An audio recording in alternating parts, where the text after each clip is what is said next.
अब आगे क्या कह रहे हैं गुरुदेव भगवान इस काल के षड्यंत्र के विषय में, और इस काल के षड्यंत्र को कौन काटता है, कौन काट सकता है। ध्यान से सुनिएगा भाई बहनों।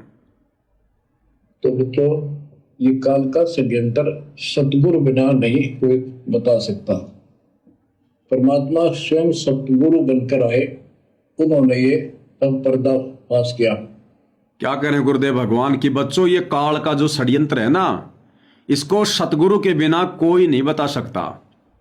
काल के षड्यंत्र को, यानी काल ने हम आत्माओं को जो भ्रमित कर रखा है भक्ति के नाम पर, भगवान के नाम पर, कबीर परमात्मा का नामो निशान मिटा दिया, शास्त्र अनुकूल सत भक्ति का नामो निशान मिटा दिया, खुद ये भगवान बनकर बैठ गया, सत्य पुरुष भुला दिया, आप जना लिया, कुछ ना सोची काल तने। हम आत्माओं से ओछी साधना शुरू करवा दी, घटिया साधना शुरू करवा दी, आधे अधूरे देवी देवताओं की भक्ति पर लगा दिया इसने, ताकि हमें सतलोक जाने का मार्ग ना मिल जाए। हमें जन्म मरण के चक्कर में डाले हुए है, 184 योनियों में तरह तरह की पीड़ा देता है, तपस्या पर भून भून के खाता है, थोड़ी बहुत भक्ति करवाकर तप करवाकर हमें राज दे देता है। राज प्राप्त करके हम दुनिया भर के पाप कमा बैठते हैं, उन पापों की सजा फिर हम गधे कुत्ते सुअर बनकर भोगते हैं, नरक में भोगते हैं। तो इसका भयंकर षड्यंत्र है ये। तो गुरुदेव कहते हैं कि परमात्मा के बिना, सतगुरु के बिना इस काल के षड्यंत्र को कोई नहीं बता सकता। और फिर कह रहे हैं 650 साल पहले आए थे परमात्मा सतगुरु बनकर, उन्होंने काल के षड्यंत्र को समझाया। भाई फिर वर्तमान में काल के षड्यंत्र को कौन समझा रहा है?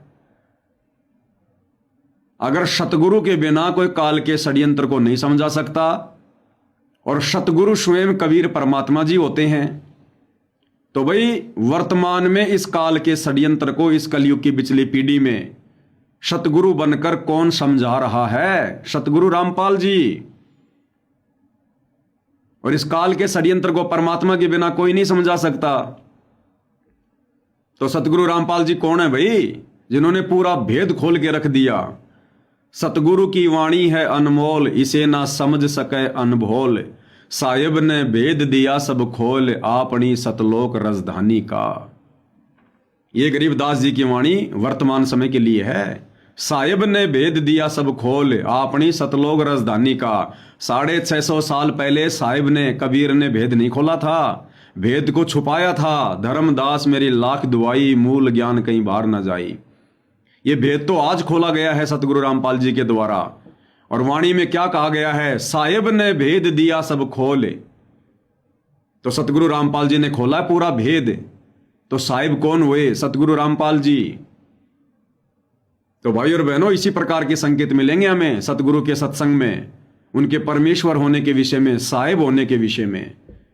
और इन्हीं संकेतों पर हमने विश्वास करके अपने आप को दृढ़ रखना है भक्ति मार्ग पर। गुरुदेव कह रहे हैं सतगुरु के बिना, बच्चों ये काल का षड्यंत्र सतगुरु के बिना कोई नहीं बता सकता। और कह रहे हैं 650 साल पहले परमात्मा खुद सतगुरु बनकर आए थे। तो वर्तमान में जो सतगुरु काल का षड्यंत्र समझा रहा है, फिर वो सतगुरु कौन है भाई? सतगुरु तो परमात्मा ही बन के आते हैं। क्या कह रहे मालिक? तो बच्चों, ये काल का षड्यंत्र सतगुरु बिना नहीं कोई बता सकता। परमात्मा स्वयं सतगुरु बनकर आए, उन्होंने ये तब पर्दाफाश किया। तो भाई आज सतगुरु बनकर कौन आया है? वही कबीर भगवान आया है। जैसे गीता 7 श्लोक 12 से 15 और 20। अब ध्यान से सुनना भाई और बहनों, ये विशेष संदेश हैं। अब गुरुदेव भगवान गीता अध्याय 7 श्लोक नंबर 12 से 15 का जिक्र करते हुए क्या कुछ हमें वर्तमान अपनी संगत में जो घटना घटित हो रही है उनके विषय में समझाना चाह रहे हैं। जैसे गीता 7 श्लोक 12 से 15 और 20 से 23 में ये कहता कि जो कुछ भी ब्रह्मा जी से उत्पत्ति, विष्णु जी से सचिथि यानी पालन, और शंकर जी से संहार, इन तीनों गुणों के द्वारा जो कुछ भी हो रहा है उसका निमित्त मैं हूं। फिर स्पष्ट कर दिया कि जो केवल इन तक की भक्ति करते हैं, ब्रह्मा विष्णु महेश तक, ध्यान से सुनना क्या कह रहे हैं अब आगे, कि जो इन तीनों गुणों तक की भक्ति करते हैं, ब्रह्मा विष्णु महेश तक की, रजोगुण ब्रह्मा, शतोगुण विष्णु, तमोगुण शंकर, उनकी बुद्धि काल के द्वारा हरी जा चुकी है और राक्षस स्वभाव को धारण किए हुए मनुष्यों में नीच दूषित कर्म करने वाले मूर्ख व्यक्ति हैं, जो इससे आगे यानी तीनों गुणों की भक्ति से आगे किसी की बात सुनने को भी तैयार नहीं है। ध्यान से सुनो, कर दिया कि जो केवल इन तक की भक्ति करते हैं, ब्रह्मा विष्णु महेश तक तीनों गुणों की जो भक्ति करते हैं और इनसे आगे कोई बात सुनने को तैयार नहीं है, राक्षस स्वभाव को धारण किए हुए मनुष्यों में नीच दूषित कर्म करने वाले मूर्ख, ये मुझे भी नहीं बचते। 20 से 23 में यही स्पष्ट किया कि अन्य देवता जो हैं इनसे हटकर ब्रह्मा विष्णु महेश से और नीचे के देवताओं की जो पूजा करते हैं, उन अल्प बुद्धि वालों का वो ज्ञान अक्षीणिक है, वो तो लाभ है, उनकी भक्ति के कारण मैंने उनको कुछ शक्ति दे रखी है, यानी ये मूर्खों की पूजा है। ये स्थिति वर्तमान में सतलोक आश्रमों से जुड़े सतगुरु रामपाल जी के परिवार की है और उस परिवार के पीछे जुड़ी हुई नादान संगत की है। इन्हें अभी तक ये नहीं पता चला कि भगवान कौन है, परमात्मा कौन है। नाम का तो पता चल गया कि कबीर है, लेकिन वो कबीर कौन है, कहां रहता है, वर्तमान में कहां है, इस बात का किसी को नहीं पता। ना गुरु के परिवार को पता, ना गुरु के परिवार के पीछे अंधी होकर चल रही संगत को पता। इनकी स्थिति भी गीता अध्याय 7 श्लोक 12 से 15 वाले साधकों की भांति है।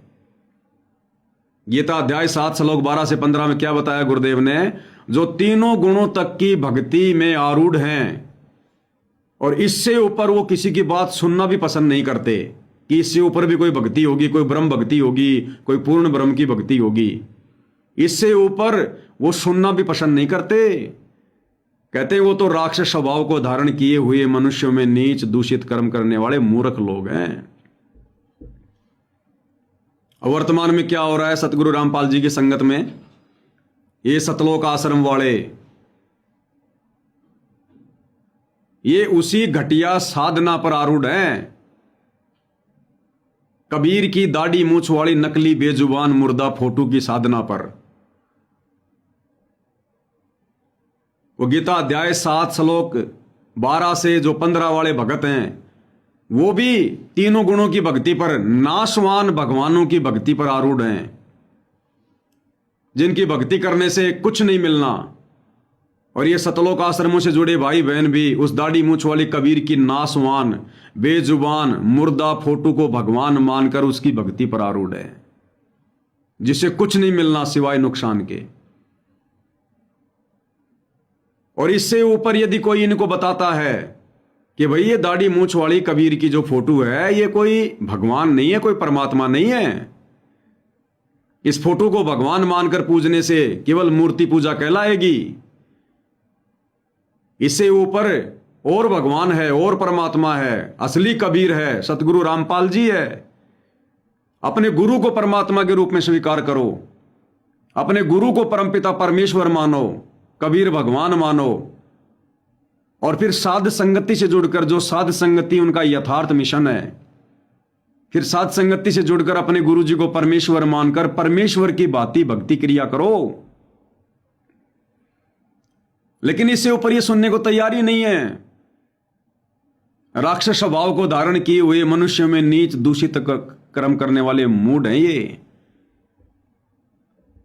जहां सतगुरु रामपाल जी की यथार्थ भक्ति चल रही है साध संगति में, वहां ये सतलोक आश्रम वाले, इनके कोऑर्डिनेटर, ये राक्षस स्वभाव को धारण करके आते हैं मार पिटाई करने के लिए।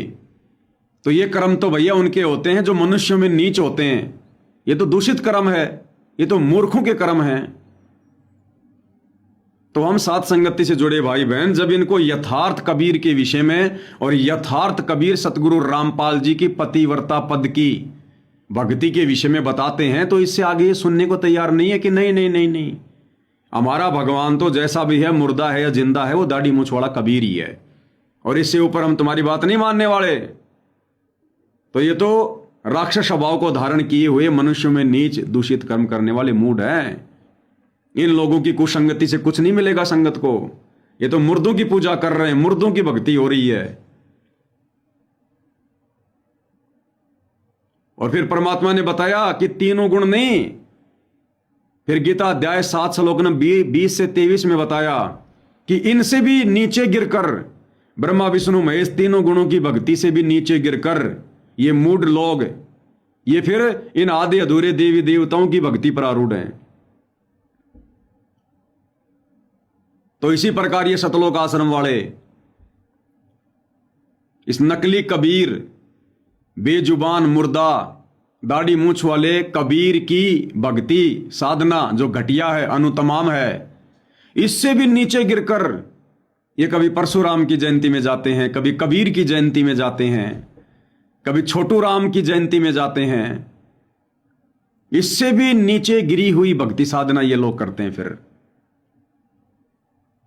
तो भाई और बहनों, हर प्रकार से यहां पर काल का पहरा है, काल का जाल है। सतगुरु रामपाल जी के यथार्थ भक्ति विधान अनुसार रत्ती भर भी मर्यादा और सत भक्ति इन सतलोक आश्रमों में नहीं है।